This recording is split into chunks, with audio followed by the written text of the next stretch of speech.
Iya, dan skala prioritas kamu gitu. Kalau misalnya kamu emang Yes. udah invest nih ya, selama ini kamu udah invest, kamu udah nyisihin 30% dari gaji kamu per bulan ke investasi gitu misalnya.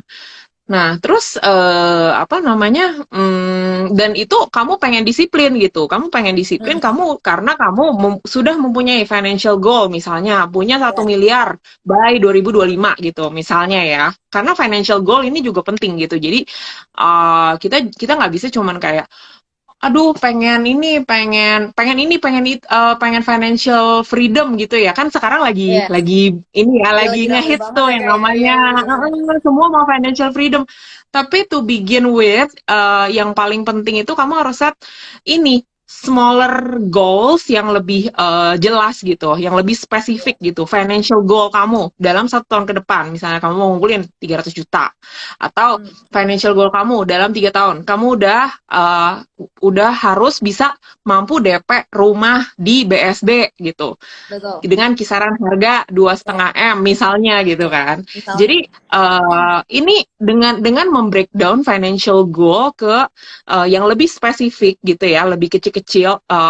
di breakdown itu akan lebih mempermudah kamu nanti ke depannya gitu dan kita juga lebih lebih gampang ininya di achieve-nya dibandingkan kita abstrak gitu. Abstrak gue pengen kaya gitu. Kayak semua orang juga pengen kaya gitu kan. Iya, semua orang juga pengen kaya, pengen banyak duit. Berarti emang harusnya Iya, kita ya udah ngeset goals kita nanti kita ya kayak yang tadi Kak Yofi bilang gitu kayak kita misal setidaknya nih misal lah taruh 6 bulan ke depan kita mau ngumpulin uang 10 juta atau 50 juta gitu. Dan baru habis itu mm-mm. baru kita breakdown lagi mau gimana gimana gimana cara ngedapetinnya gimana gimana gimana gitu kan kayak. Bener banget, ya. Nih Kak Yofi, aku mau nanya deh, kakak tuh udah kenal investasi dari kapan sih Kak? Udah berapa lama? Oke, aku tuh kebetulan kuliah di Hmm, finance memang, ya. Nah, oke. kalau di Amerika itu orang-orang udah invest dari zaman mereka high school, SMA gitu. Nah, aku sih dulu Oh, waktu SMA oke. udah ngerti-ngerti dikit ya, karena sering ngobrol Mm-mm, sama bokap gitu, urusan mm-mm. ini ekonomi segala macam. Cuman bener-bener baru mulai invest itu aku sendiri jujur agak telat. Itu in my Oh, oke. 20s itu justru aku cuman beraninya atau cuman ya ini ya cuman beraninya yang kayak deposito gitu, deposito Mm, berbunga mm-mm, rendah gitu, main saham mm-mm. dikit banget deh begitu. Padahal udah kerja di sekuritas gitu kan. Iya. Itu bayangkan, maksudnya aku aja kerja di bagian keuangan, tapi Mm-mm. karena ada mindset yang dulu-dulu yang mungkin memang sudah ini ya terpatri gitu ya. Jadi aku sendiri tuh agak telat gitu untuk investasi dini. Padahal yang namanya investasi itu guys, time itu adalah your best friend gitu. Jadi mulailah Yes. sedini mungkin untuk investasi karena ada yang namanya compounding interest gitu. Apakah kamu cuma mau taruh di deposito? Nggak apa-apa, kamu mau taruh di deposito karena kamu emang beraninya itu ya nggak apa-apa gitu kan. Nah, Betul. tapi mulailah sejak dini gitu. Dan aku juga sebenarnya melakukan kesalahan ketika aku di usia produktif umur 25-an gitu, aku ingat, Mm-mm. aku sempat kerja di Singapura kan waktu itu. I Uh-uh. was enjoying my life, belum nikah gitu kan. Yang ada apa? Tiap minggu itu aku selalu ke Orchard Uh-uh. shopping. Pokoknya pokoknya my paycheck itu pasti kayak hampir setengahnya habis buat shopping sampai Oke. lemari aku roboh. Lemari aku roboh, literally roboh guys gitu. Saking penuhnya Jadi itu lemari ya. iya, tiap minggu.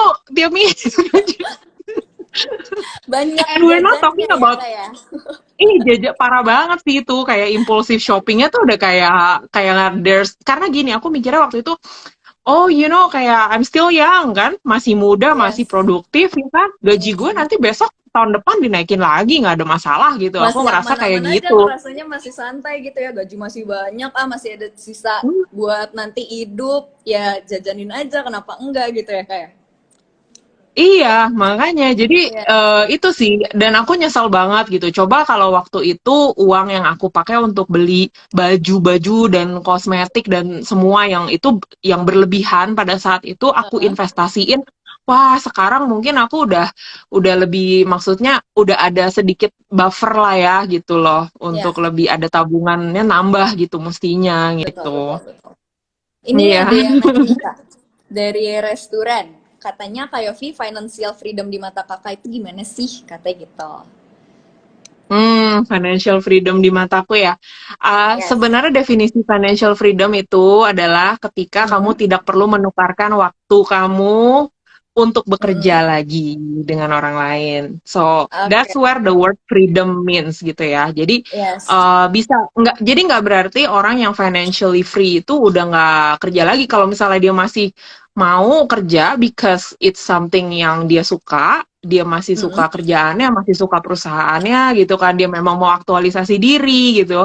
Ya apa nggak apa-apa, financially free people juga can still do that. Tapi bedanya they can Bedanya? quit anytime. Iya, karena mereka tidak Ah, punya financial oke. liability. Iya. Benar, Jadi benar, benar, benar, benar. it means ya itu artinya kamu mempunyai kebebasan untuk memilih untuk misalnya kamu nggak suka lagi dengan kerjaan kamu, Mm. kamu nggak kayak terpenjara karena because you live paycheck to paycheck gitu. Itu sih Ah, perbedaan banget ya. Ya di hati kita juga pasti kita tahu seberapa banyak apa cicilan yang harus kita bayar tiap bulan, et yes. cetera gitu. Nah, kalau kalau udah financially free itu pasti bebannya akan beda sekali gitu sih. Benar, benar. Akan lebih plong kali ya. Iya, pasti gitu. Jadi kayak kerja juga nggak sampai stres itu gitu kan. Nah, cuman ini memang the new movement Mhm. terutama di kalangan milenial kan singkatannya FIRE ya. FIRE Ya. itu financially independent, retire early. Singkatannya gitu Oh, kan, FIRE oke. movement. Iya. Nah, jadi memang it's like the anti corporate lah, anti anti capitalism gitu loh kalau di Iya. ini ya di negara barat gitu. Jadi bahwa kayak dengan kamu cukup invest, kamu invest sedini mungkin and let Mhm. your investment grow gitu ya. Mhm. Misalnya 7% setahun tapi kamu consistently invest gitu. Mhm. Dan lebih apa namanya mengurangi porsi-porsi belanja yang nggak perlu, yang nggak Iya. esensial. Mhm. Nah, itu kamu bisa retire early gitu. Itu Mmm, konsepnya dengan FIRE movement itu sih. Jadi nanti kamu bisa hitung-hitung sendiri tuh gitu kira-kira oh dengan uang yang aku miliki sekarang gitu ya.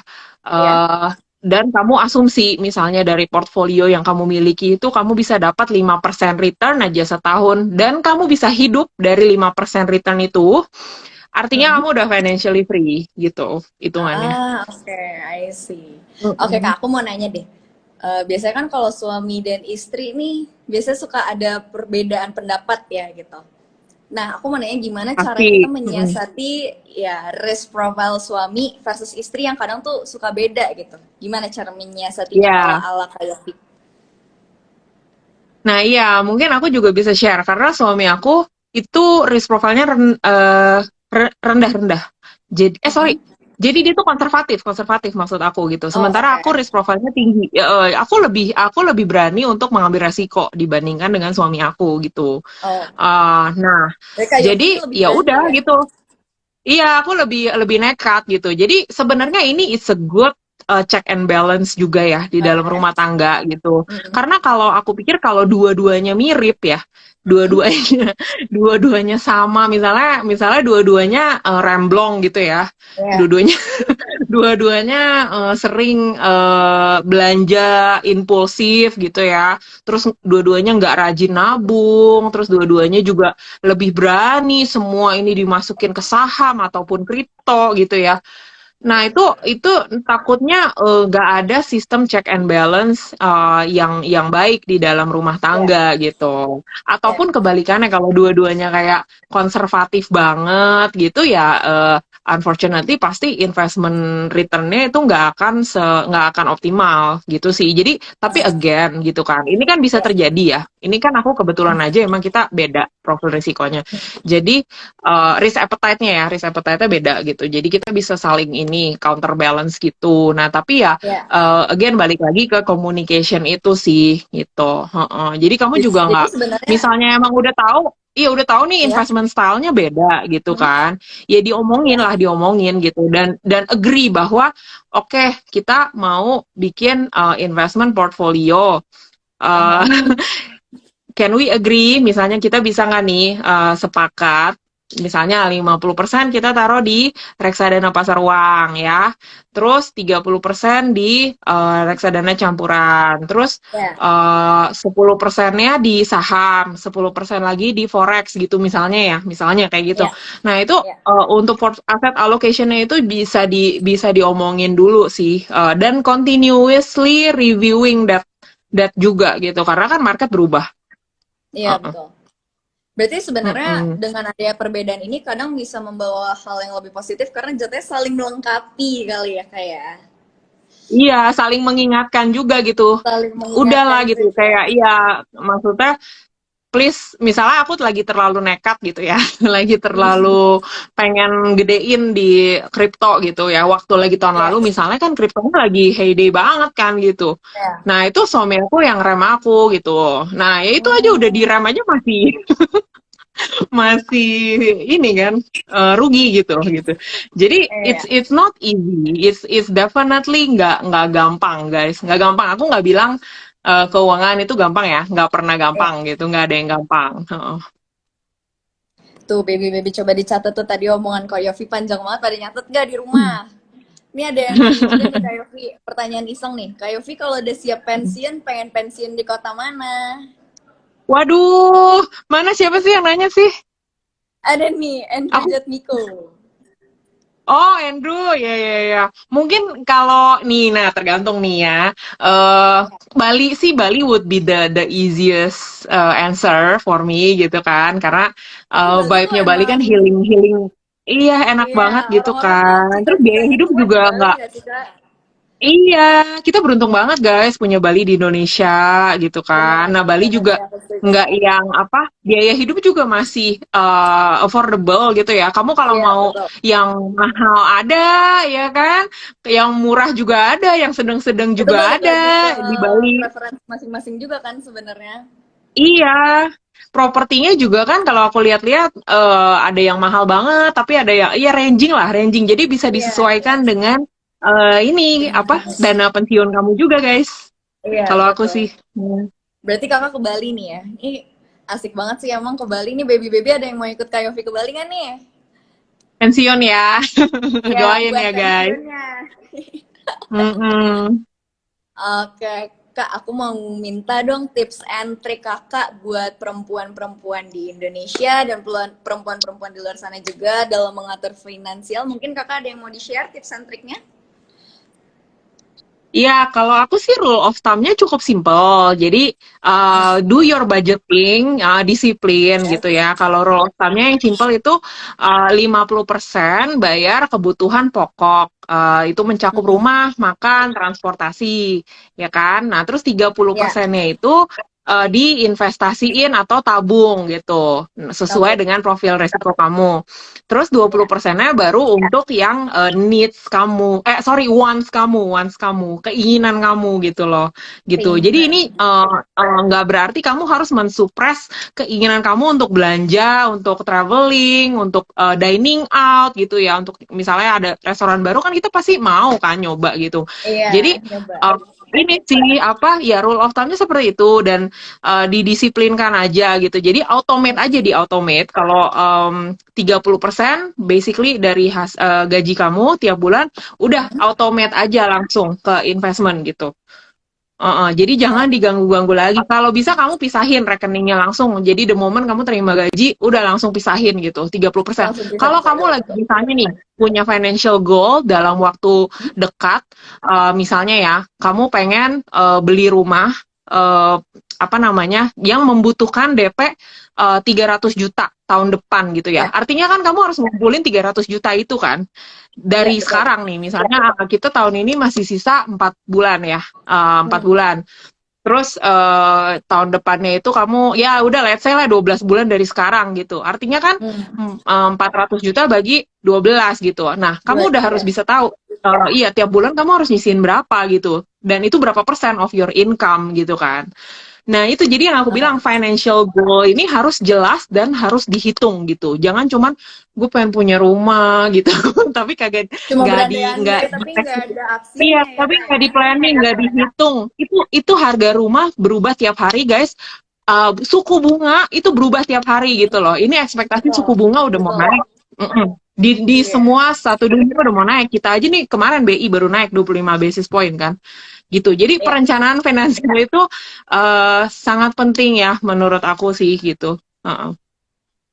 Oke, berarti rumus dari Kak Yofi itu 50 30 20 lah ya Kak untuk mengatur finansial per bulannya, income dari teman-teman semua nih ya.